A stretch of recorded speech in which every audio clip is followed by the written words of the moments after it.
He's a very unique character. He did his Robocop bit, but then he went back to school and got his master's. Then he went and got his PhD and got his doctorate.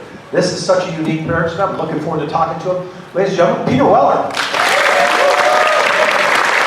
Dr. Peter Weller.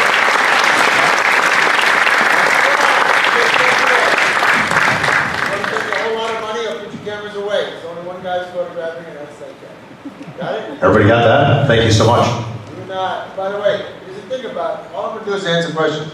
But here's the thing about it. You guys go on vacations. They say now that you're losing half your vacation by taking so many pictures.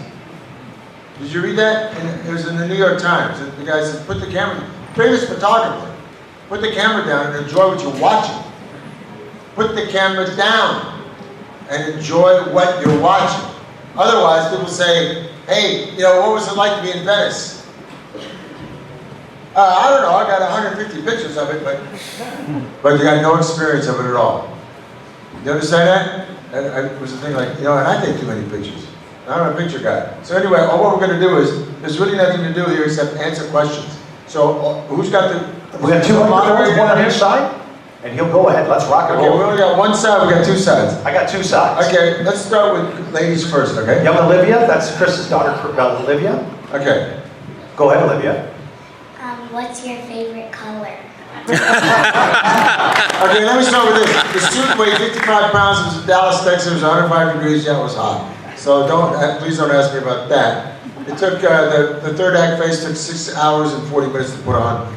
Okay, but what's my favorite color? Now that's our question.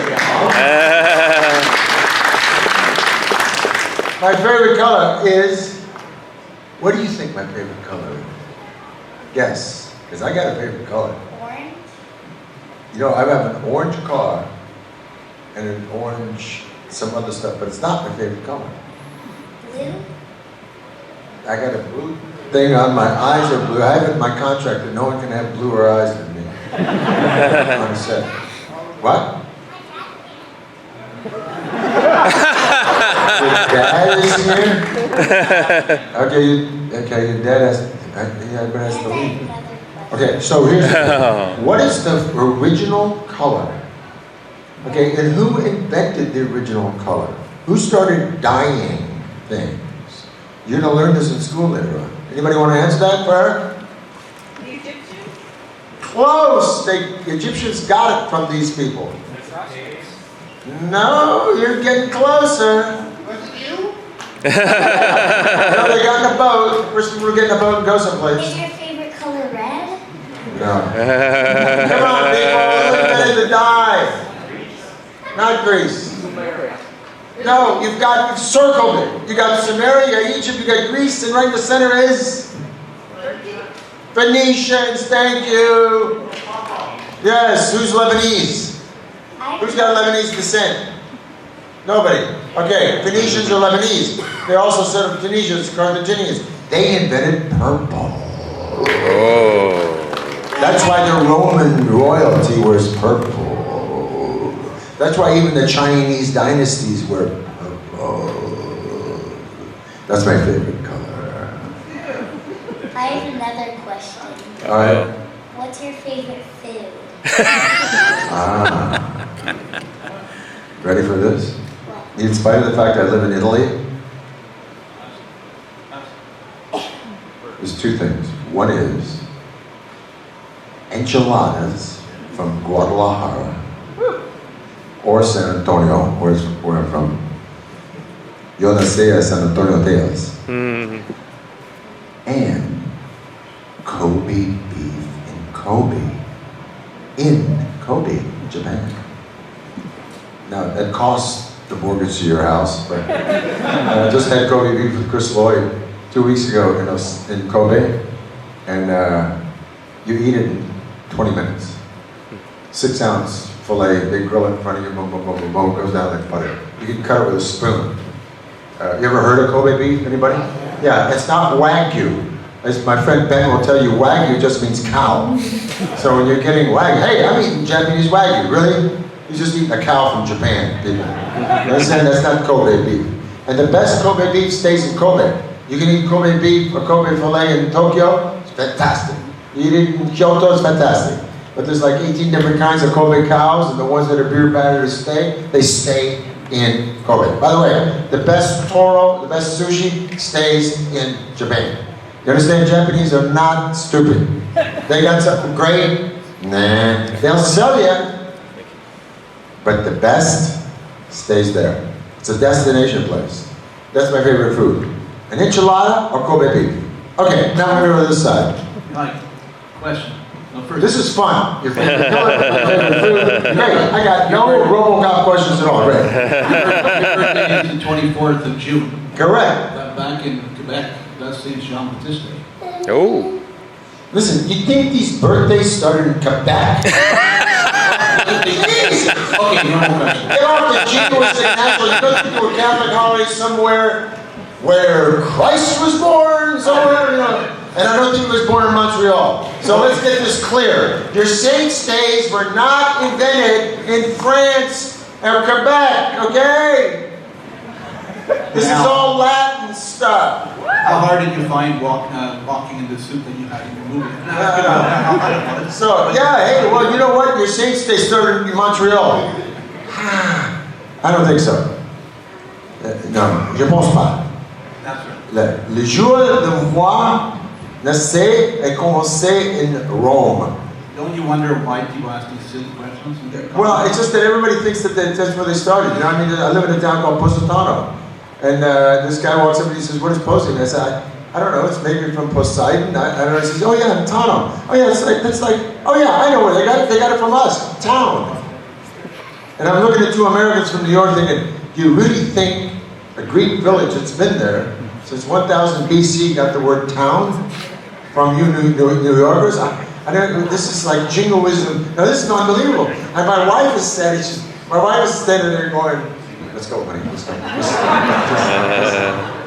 Let's just go, because you're going to get into it." Okay. No, my saints' day did not start in Quebec. Thank you very much. You made the best Comic-Con, you had the most funny reactions. Thank you very much. You can't do that, you got to pay me. 7 figures. Okay, yeah. Okay, next. Oh, look. Yes, what is your question? Was it hot when you were playing in the movie in the suit? I was going to say the same thing. It was 105 degrees in Dallas, Texas every day. And the suit weighed 55 pounds with rubber and plastic. Now, what do you think? I think so. Yes, it was very, very hot. They had to have industrial air conditioning vents on me all the time. And they had to keep them away from me so I wouldn't get pneumonia. But they had to cool me down, keep me cool, because I got too hot and they were worried about fainting. Okay, shh. Here's the deal. I'm a professor. Class, when I'm talking, you don't talk. Or if you talk, I shut up. That's how class works. 3 guys came up there. The teachers here, my teacher, best friends. There's one. There they are. We're sharing stuff about teaching. Anybody else teach? Okay. You gotta have rules, right? Mine is, okay, when I have to teach essentially 19, 20-year-olds in front of Renaissance art, in front of the art, not in a class. In a class is easy. They're looking at slides. You get them in front of the art, man, they're thinking 1,000 things. Oh yeah, it's Donatello. Let me take my old man's Amex and go out, buy some beers and stuff. They're thinking like they're free. So you gotta have these rules, and one rule was, the guy told me, he says, just say this. If you talk, I stop talking. I thought, oh, that really worked. And you know what? That works. It actually does. Particularly with 19, 20-year-olds. Mm-hmm. With younger than that, I don't know. God bless you, man. I don't know how you do that. Mm-hmm. Your 4th, 5th graders, I don't know how you herd those people up. That's a bag of cats, brother. That's way beyond my pay grade. Who's next? Yes. Glad you're here. How did it be voice actor compared to do live action roles? Voice acting is incredibly difficult, really hard, and boring. Look, man, I got a scene here. We can hit this. We're going to talk about what we did last night, how you wrecked the car, and now we're going to get in a fist fight. We're going to make up and so forth. That's a scene. This is like this. You got to stand in a studio, start doing voices to that. That's all made up stuff. right? This you can have fun with. This you can put on like costumes or stuff, and like, you know, you can tell somebody I love you, or I hate you, or whatever. Stand in a room and just talk to a microphone. There's nobody with you. I mean, I heard that the one guy that did it right was, what's the thing that Johnny Depp did about the lizard? Rango. Rango, yeah. That they got all the actors there. They got all the actors there, and they lavalier mic'd them, and they actually acted the thing out in a room. Brilliant. Yeah, motion capture. Yeah, but they don't do that with most of them. Most of them, you got to go in. Okay, do it again, do it again, do it again, do it again. I say if I do it one more time, I'm going to take a pencil and stick it in my ears and never mean anything said. Okay, next. Yes. Go ahead, you're in.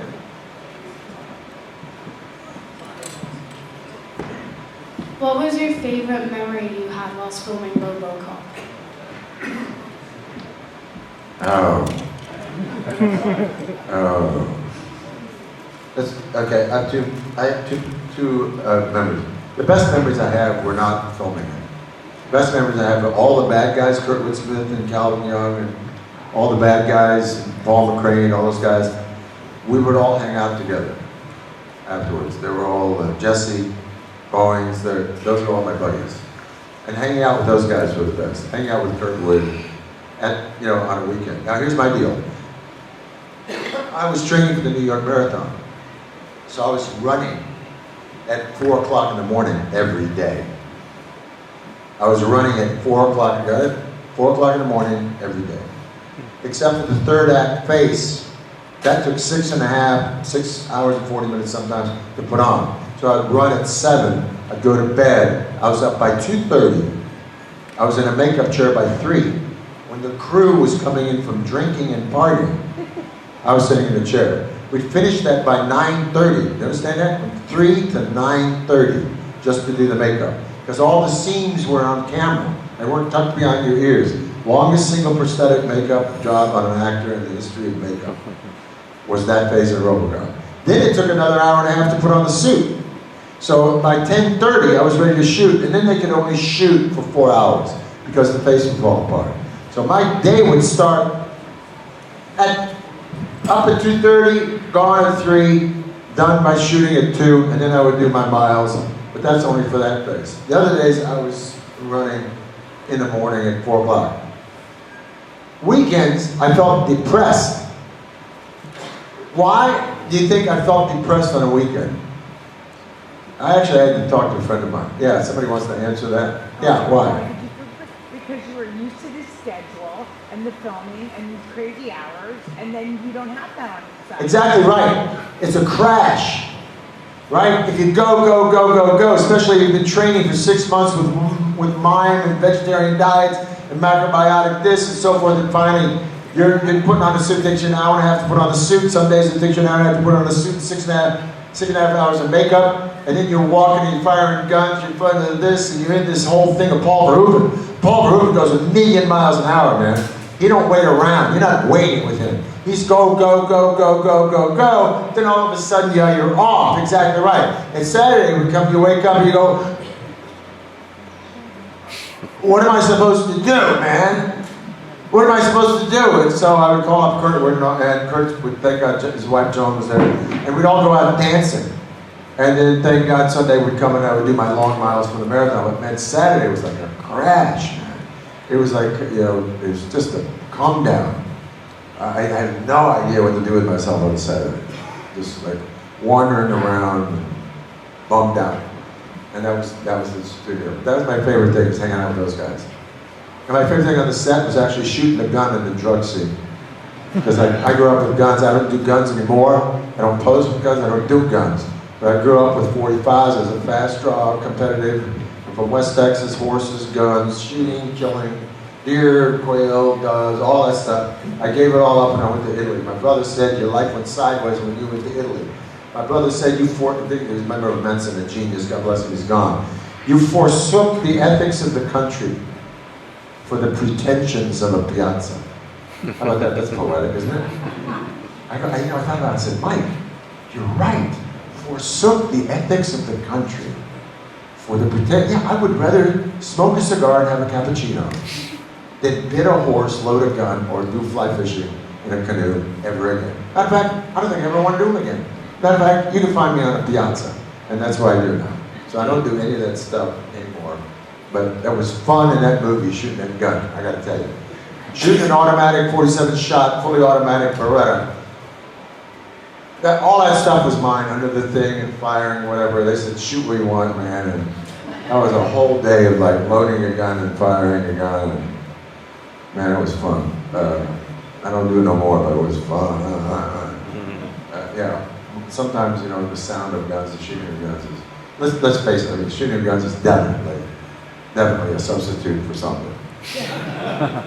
It is. We don't need them. I'm now in the Brady campaign against gun violence, so I'm against many guns, except I'm not against owning guns. I'm only against some guns. That's my 2 cents of political play right now. Okay. Brady, by the way, is a Republican. That's a right-wing campaign. That's Republicans. That's not like touchy-feely Democrats. The Brady campaign against gun violence is like guys like David Hill, and a Fox Sports, et cetera, et cetera, et cetera. But I think gun violence is gone too far. That's my 2 cents. Yeah. 2 cents. Yeah, I also like that. I admired about you being a robot and all that, like super cool for the future and all that stuff. Yeah. Oh my God. Anyways, I can't ask what's it like, because I understand it's like AC in there. Like, oh boy. Yeah. Anyway, my question is, have you ever played any music instrumental before back in the day? I still do. You do? You Really? know that? Yeah, I went to North Texas State, the greatest jazz school in the world, played trumpet. That's what I did. I still play trumpet. Drums? I love Trumpet, drums. no, trumpet. Oh, trumpet. I just, my group was the headliner of the Denton Jazz Festival a couple months ago. Yeah, I got a quintet. They're all studio dudes. Yeah, I thought you played the guitar. Like, No, I goof on the guitar, but I'm a trumpet player. oh wow, trumpet player. Yeah. Wow. Yeah, yes. My only one and real hero in life ever, I got several of them, but the real one is Miles Davis. Anybody doesn't know who Miles Davis is, they have to leave now. Never heard of Miles Davis? Then you've never heard of Mozart, man. I'm seeking to come to back one. I don't know. Okay, but thank you for that question. Thank you.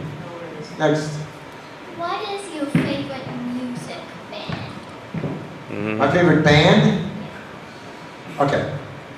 There's some, you hear an orchestra, like if you hear the Berlin Philharmonic play Mahler's Ninth, you think, I've never heard anything like that in my life.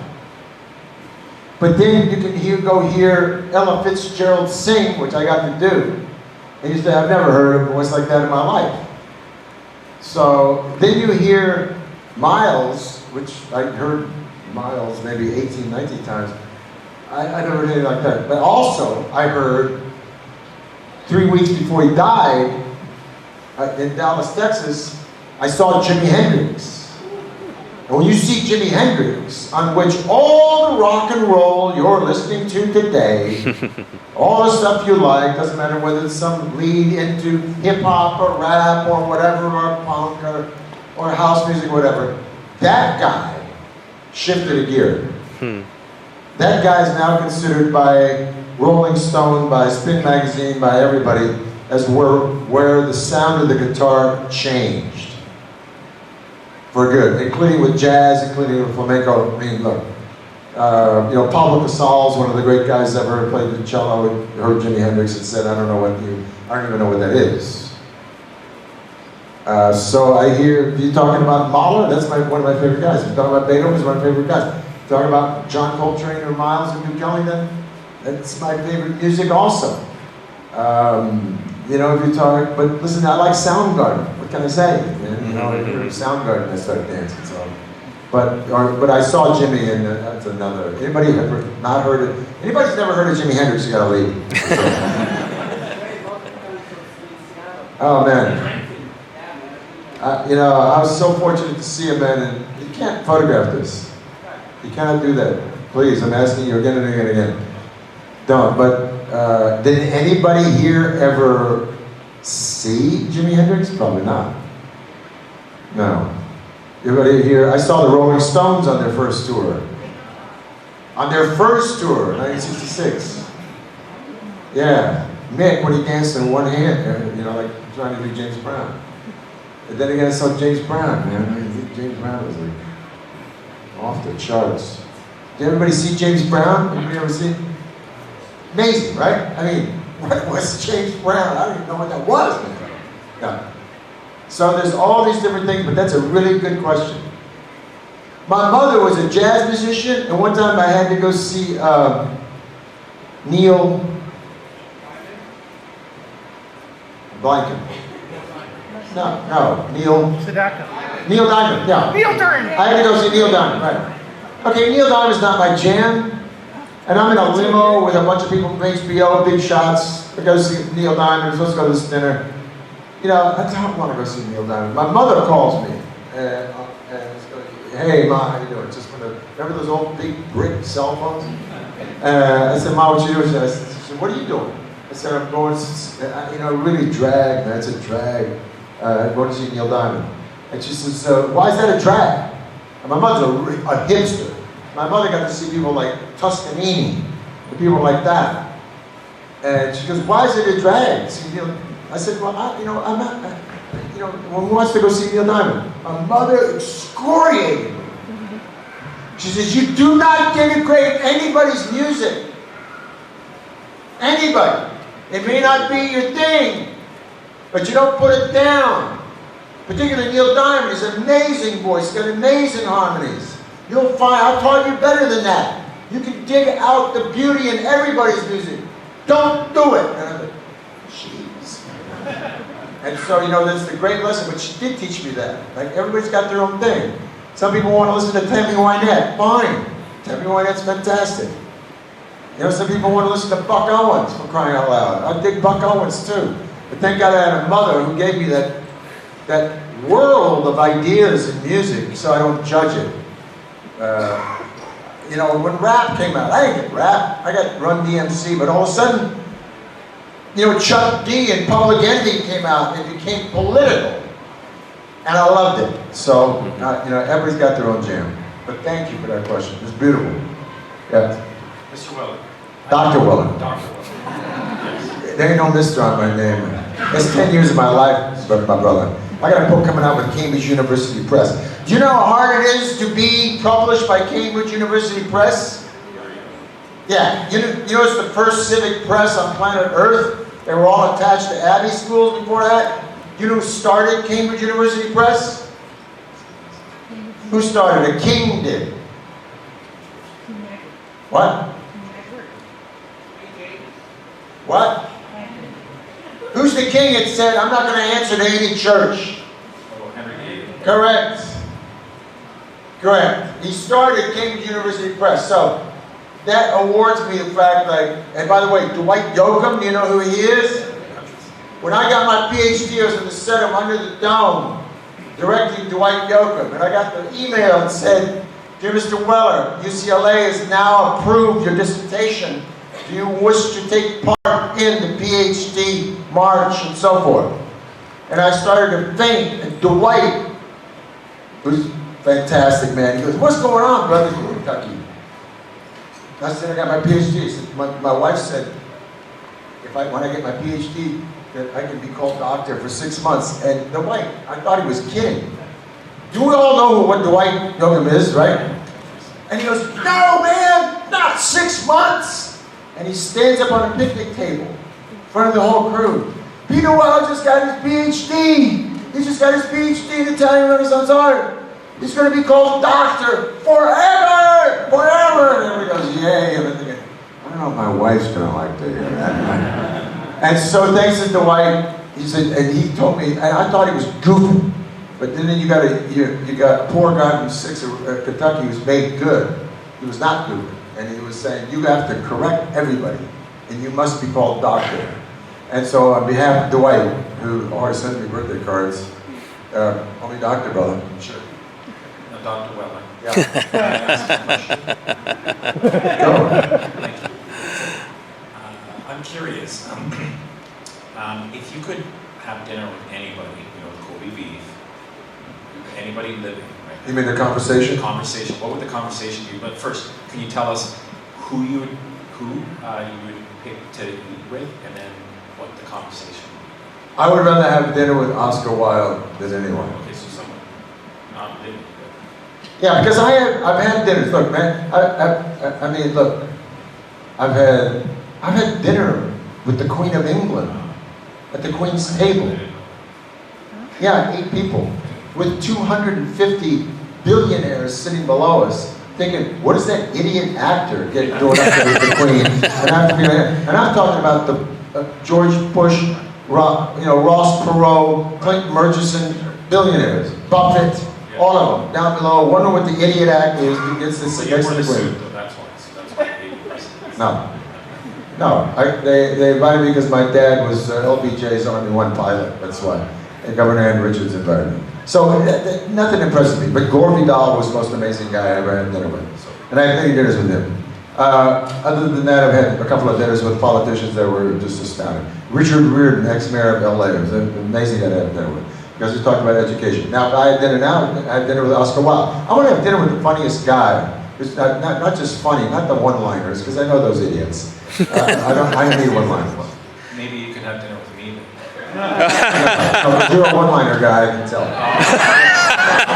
No, I need the guy that's going to give me the history and the philosophy and the play or whatever. I did tell you what Oscar Wilde said about this town. Do you know who Oscar Wilde was, anybody? Yeah, one of the great playwrights ever, also one of the great comedians, one of the first guys to tour, like Mark Twain, was essentially a stand-up rap. He wrote plays, Ernest Born to be Nurse. What's the thriller he wrote on a bet? Portrait of Dorian Gray. Oh. That's right. Do you know how he wrote Portrait of Dorian Gray? He was sitting with a guy who was his publisher. And the publisher had invited a science writer, and he looked at both of them. He says, you write plays and you write science. I challenge you both to write a thriller. Because thrillers, since the Moonstone are it. Guess who the other guy was? Arthur Conan Doyle. And he wrote Study in Scarlet, Sherlock Holmes, and Wilde wrote Picture of Dorian Gray on the same bet, same lunch in 1868. So Oscar Wilde was a playwright. He's also, by the way, I'm just getting you a little history here because Ben and I were talking about it. Oscar Wilde was the genius of theater and humor and stand-up comedy and touring, and he was an idol to Mark Twain and everybody who got to stand up and entertain, and he was funny as you can imagine.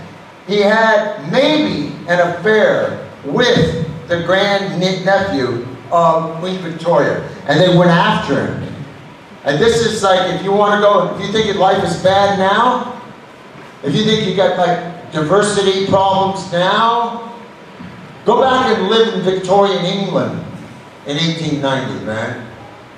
And they chased him down and chased him down and chased him down, berated him, just on a rumor that he had an affair with the Queen's great-nephew, and destroyed him.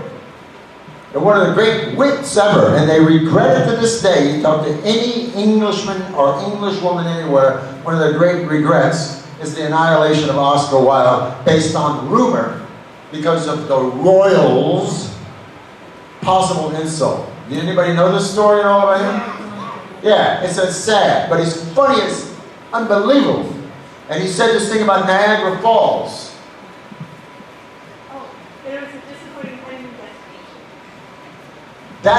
That's what it's distilled into, but the quote's in his house in Dublin. And it says, yes, while I was in America, I visited Niagara Falls, which seems to be the destination of many a newlywed bride, which of course would be the second disappointment of their day.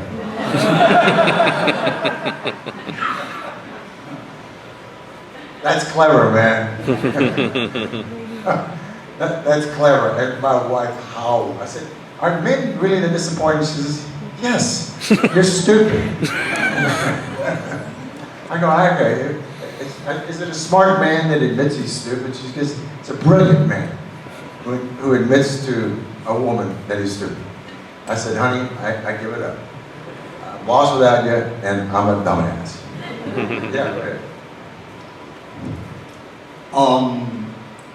This is going to be kind of a gear shift, and in the manner of a Marduk, and weaponizing the people against another nation approaching, what should one do as the Leviathan of that neighboring nation? Yes. You mean as on the defense structure? Or on the offense structure? I don't know. I don't know what you mean. One is infected and is going to cross over into the governing body. As a inflammatory response, should it pursue the brain and purge the body, or should it just allow the corruption to spread? You're way beyond me, man. you're way beyond me, because I don't see it as corruption. I heard a great thing from the guy who wrote that great book on the history of post-World War II Judaism. If you have an invasion, you better have an idea of healing afterwards. That's all I'm going to leave you with. Because we did it in World War I. You know that, right? Anybody know who John Maynard Keynes is? You know who John Maynard Keynes was? Yeah, economist. He was the Treaty of Versailles. And everybody wanted even with the Prussian Empire for World War I. And he's the guy that said, duh. He said, you can't get even with an entire continent that's been broken. You ain't gonna get it back. You gotta put money into it. And it was just like, it flipped out the English, it flipped out the Americans, it flipped us out. You understand? Like the French go, no! They started it, it doesn't matter. Everyone was burned out. And they wanted the remnants of the Prussian Empire, meaning Germany, Austria, Savoy, Poland, to pay back World War I. You think anybody had any money? None. Yeah, it's one of the great mistakes of humankind, to expect recompense from a place that's absolutely destitute, with no plan of rebuilding at all. And they said, you, get out. And they booted Keynes. They said, get out of here, man. We don't want you here. Peacenik, idiot. And what happens next? What happens after that? What? 2 years later. No, what happens immediately after that? Depression. Who said that? Yeah. A depression. You're trying to get money out of a carcass. Yeah, depression. That's exactly right. And that's what he said. You'll drive the world broke if you look for recompense out of a war. You understand that? We got that going on in a certain couple places right now, where nobody's got any long idea of what to do. But what happened, the beautiful thing after World War II, World War II is not a beautiful thing, but what was going on, what was going on? What was in stake with the vision after the invasion, this D-Day right now? I'm testing you guys, what? You can't answer all the questions. Somebody else answer the question. Yeah, Japan and what else? Germany and what else? Italy, yes, and France. What was that called? Marshall Plan, exactly. Throw money into these broken economies. And even then you had these backwards idiots who go, you can't throw money into Japan, you can't throw money into Germany. We fought them. Yeah, well guess what? We're going to rebuild them. Because once you rebuild the people you defeated, right, the economies thrive. That doesn't sound morally right, but you know what it is? It is morally right. There you go. Subsequently, you got the best movies in the world coming out of Italy. I'm sorry, my family made the bombs. Yeah. Yeah. Next. Yeah, I was going to ask about when you were making Robocop originally, when you got the script, did you know that it was going to be a satire? Did you know like it was going to stir up any kind of controversy at all, or was it just? When I got the script, okay, I'm going to answer about 2 more questions about Robocop, and that's about it. You know, because you can look, there's a thing called the Robodoc. It's on Amazon right now. It's 4 hours. Okay, get it, read it, see it. It's 4 hours of interviews of everybody who's in it. It's a brilliant documentary. Shouldn't be asking these questions. Go see it on Amazon. It's absolutely, I learned stuff about it I never knew. I never knew Phil Tippett had these problems between stop motion animation and CGI and moving on. I didn't know all these dilemmas that the sound guys, that Steven ran with sound and so forth. I learned more about Robocop watching it. So if you hear Paul Verhoeven's directing, you know it's going to be good. Whether or not it makes any money, that's up to the marketing people, you never know. So you put the meat in the meat grinder and out it comes, you hope it is. But reading the script, I knew it was brilliant because it was funny. But it was Verhoeven who made the movie. If you'd have given that movie to an absolute normal action guy in Hollywood, you would have never gotten the images. What's the theme of Robocop? Correct. Right, Robocop is a tragedy. Do you get this? It's a sad freaking film. It's about identity theft. And he's never going to get it back. And yeah, he shoots the guy between the legs. And yes, it's all about nukes and strange games and pokes fun at society and so forth. But the backbone of Robocop is loss. And that is why Verhoeven did it. And the only reason why I did it is because I wanted to work with Verhoeven. But I certainly didn't understand the metaphysics of Robocop until I was working with Verhoeven. And if I had not worked with Verhoeven, who's got a master's degree in myth, in Judeo-Christian Egyptian myth, that's why you got all those images in there, man. Let me get right back up and tell you, this is on the doc also. Paul Verhoeven put Robocop waking up before Nancy Allen says, Murphy, it's you. Before Paul Allen says, I know who you are. Before that. Why, Paul? Why are you doing that? He says, because this is not about amnesia, Peter. Your local Hollywood glitz and glamour movie is about amnesia.